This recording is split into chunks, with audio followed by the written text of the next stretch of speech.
Hey everyone, I'm going to be hosting Campus to Contracts this go around.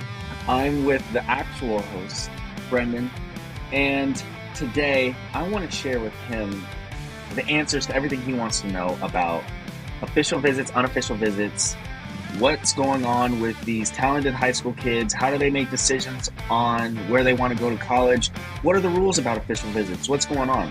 The landscape has changed since I was in college and I graduated in 2020. So what do you want to know? For those of us that are old, relatively, I remember the movie The Program. I don't know if anybody remembers that movie. It's a classic movie. And the character goes to college and they have a band and the cheerleaders and a party and everyone's talking about how great it is to go to school there. And there's no money exchanging hands because that's not allowed. And the coach is a little crazy. And it's a crazy little movie. I'm guessing it's no longer that on your official visits. So you Mason, as the manager, are you allowed to go? Yes, yeah. So me as an agent, or as a guest of the player who wants to take these unofficial or official visits, yeah, I'm allowed to go. There are plenty ways for people to go. I mean, if you wanted to go, a kid would simply just take you as a guest. There's, different ways that these schools treat their visits. A lot of them, most kids go on an unofficial visit. Unofficial means that, usually the university is not housing you, they're not paying for your food, they're not doing a lot of things, right? But I'm sure you can understand how, there's some gray area and some murky waters when it comes to who's paying for what and why and when and how, right? Um, but when it comes down to it, it's that when there's an official visit, that's usually when the player and his family is there for a couple days. They're this university's paying for flights, they're paying for the food, they take you to a game. You're gonna hang out with the players on the team, go out for a weekend, and you're there pretty much Friday, Saturday, and you leave Sunday, right? So yeah, those are the two differences between what types of visits you can have. There's been different rules. Teams can hold unlimited official visits, but one per player, and that player can go to as many official visits as they want, one per university. But you can't go back unless you want to do it by yourself. You could do an unofficial visit and then do an Right. official visit at the same university. Okay. But when you were getting recruited, and again, not that long ago, were we talking Correct. not very long, 2015. not even 10 years, about to be Yeah. 10 years out of the bag. When you were doing this, how many official visits could you take You got 5 total? total. And now it's unlimited. Unlimited. So if you're a top, I mean, again, one of the big breaking stories is a lot of these kids are now picking colleges. This is a big deal. One of the top Yeah. quarterbacks just picked Colorado. He switched. Another quarterback is picked Michigan, switched from LSU. These are huge, massive changes in, I guess you could say, in what they came to terms with. So now you're talking about what these official visits are turning into contract negotiations afterwards. Because that's, Of again, course. that's all that's happening with these quarterbacks. Michigan didn't have a quarterback this year. There was a lot of people talking about how that never is going to happen again. Barstool Sports owner said he's never going to allow that again. And suddenly the LSU quarterback decommits and is committing to Michigan for a hefty price tag. I believe it was reported to be close to $10 million. Yeah, it's a little over $10 million for 4 years. But that's what really happens. They understand that there's kids that are out there. It doesn't matter if you're committed to another school. They're going to hit you up and be like, hey, look, we have something that we can offer that you're not going to get from another university, even the university that you're currently committed at. So come over here on an official visit, and I'm going to convince you on why you should leave that university and come to this one. And now you're not even talking about the coaching staff. We're talking about strictly contract terms, how much you can pay for an individual to go to school there. If you were a professional athlete 10, 15, 20 years ago and you got a 4-year, $10 million deal to play in the NFL, I would say, well done, bravo, that's great. Everybody would be really happy for you. Now, obviously, it's not quarterback money, but if you're a quarterback in college in 2025, a 4-year, $10 million deal not only is not off the books, but I imagine the bidding war is only going to get more aggressive because we all know the most important position in football is quarterback, and there are only so many good, talented quarterbacks. Yeah, absolutely. I mean, you see it all the time, right? Like even my teammate, Daniel Jones, he made it through his rookie contract, is got an extension, and they decided to part ways with him. And there's he was making unbelievable amount of money. I mean, he's such a talented player. But when you look at some of the other positions, you'll see like, you know, a running back in the NFL is not going to make quarterback money. They might be making more money in college than they will in the NFL, simply just because of their value at that time in college. The market is set for players in the NFL. There's oftentimes a lot of players really in college who are making on a salary basis more money than a lot of NFL players, right? Like the minimum salary right now for NFL players is I think it's 775 this season. There's players in college making $1 million a year. There's other athletes at other sports making $1 million a year. So, when those same players move on to the pros, sometimes they might be taking a pay cut. And And the other part about this that I get really like, you're not even just talking about what they get paid to play. Now they get endorsement deals.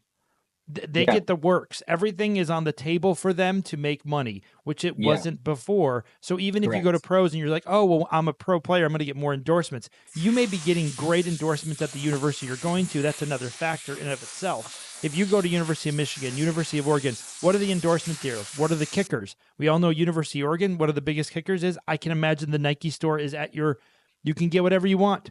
They're not going to say no. You're playing for the University of Oregon. They're going to let you have whatever you want there. So Yeah, these absolutely.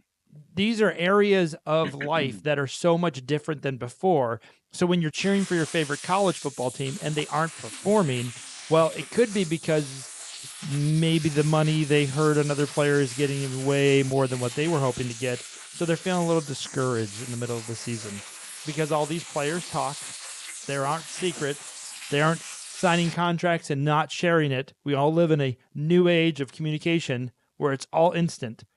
So my one question about what you said, going to the NFL and making less money, does this run on college football and the payout for these college players? Some people are arguing that it's going to go down. This is just the first tide. It's going to go down and settle.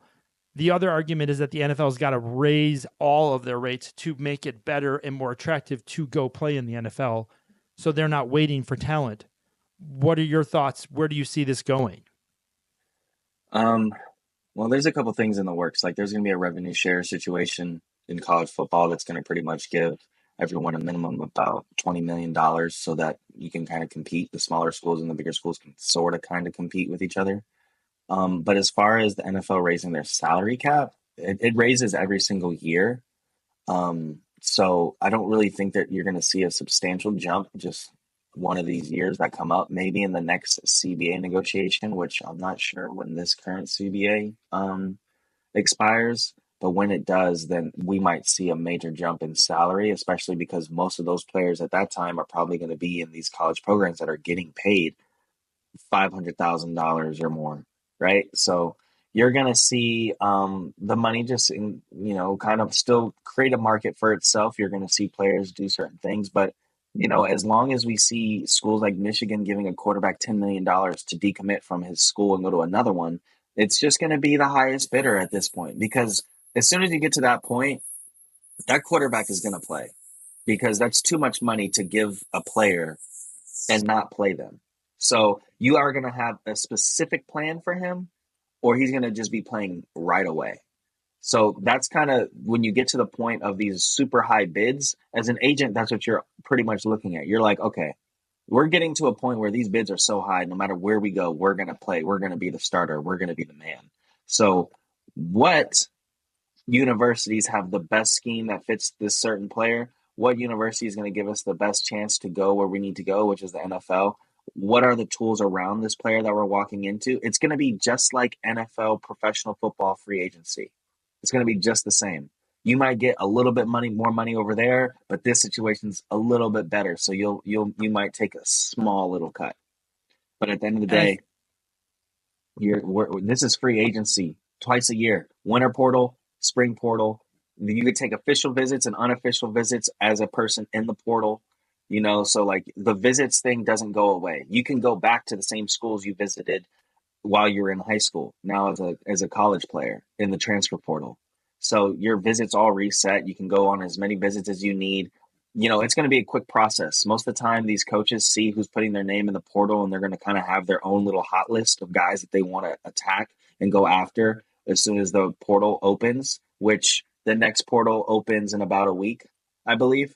So it's going to be you're going to see a lot of shuffling. You might not hear about it or see about it on social media. Some of them you will, but as soon as like that bowl season goes around, those teams that are not in bowls and those players that are not in bowls, you're going to see a lot of movement by them. Then once the guys who are in bowls and doing that stuff, you're going to see those guys start to make moves after their bowl season is over. So you have so much going on for a college football program. You have to have somebody who takes care of all these visits. You have to have somebody who's taking care of all these new transfer rules, and you still have to find the right talent and to put the team together. So in all reality, you're not kidding around when you say that this is just a professional league of movement of players. For those fans that just cheer for laundry, which is basically what we do now, it's a lot easier to just cheer for laundry and not get attached because these players may not be there the full time. They may leave after a while for whatever reason. And there's a lot of reasons they can leave now. Could be coaching, could be contracts, could be marketing deals, you name it. It could be a lot of those items. So there's a whole different slew of reasons that people can move from one way to another on these college programs. And furthermore, when you talk about what the NFL has to go through, I think the NFL is going to have to look at a roster extension, making more players available for the active roster to get more players paid because of all of the injuries and the longer season, but also because to attract people to the game of the NFL, which I know is the best and the brightest, and you want to have that.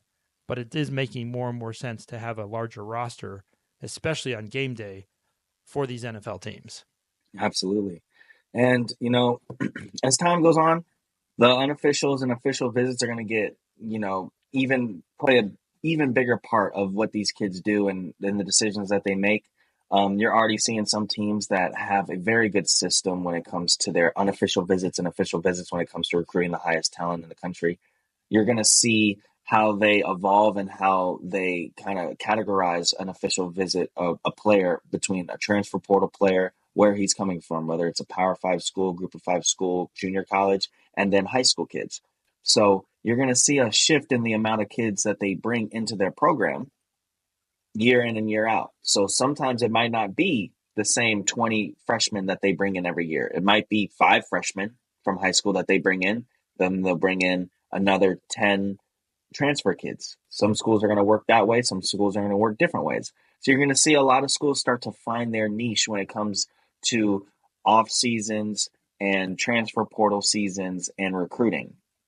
So because we have these high school kids that are now signing and graduating in December, they're going to be kind of in that batch of December transfer portal players as well. So schools are going to have to decide which ones they want to take. Do I want to take the freshman with 4 years of eligibility left, or do I want to take the sophomore coming in with 2 years of eligibility, but he's played in college already, and I don't have to worry about his development as much.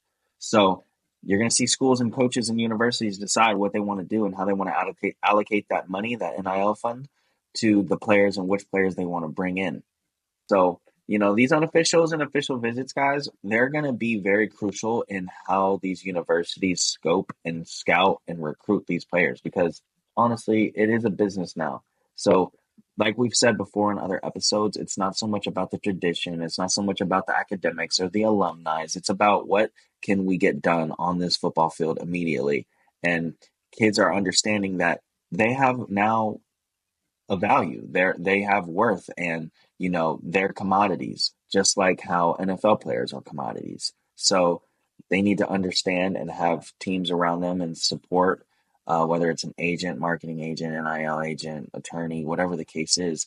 They need to have those people in place so that they understand what they're walking into and how it's going to affect the rest of their career. Like you've said earlier, like compliance offices, that's going to be the offices of the universities that are going to be locked in on all these rule changes and these continuing things. they need to be on top of their game to make sure that everyone they're bringing in is going to be able to play immediately, be eligible. And I know the rules are loose, but you don't want to get too comfortable in not understanding the process of all these things. And that's what you have right now in the college game. For those Yeah. that want more information or want to ask more questions, you can just find us right here, obviously on YouTube. Put those questions in the video here. There is so much changing, and we're going to go over this on our episodes. And the biggest thing that I'm learning from this is if you find someone who has worked in the college realm of hospitality for these players, they will help your business grow. There's no doubt about it. If you can make a player feel this good about attending a university, can you imagine how good they'll make people feel about doing business with you? I was Yeah. just thinking like that is such a wonderful experience if you're in college and you're able to help that out, make these players feel so special and so welcome, because that's what it comes down to. How do you feel? How do you fit? And that's still a thing. That's still going to be a thing when you walk on campus. Absolutely. So, absolutely. That is Mason. I am your host, Brendan. Don't forget to subscribe and don't forget to like as we go over more of the nuances of college contracts and campus 2 contracts. Thanks so much. I think we went a little long.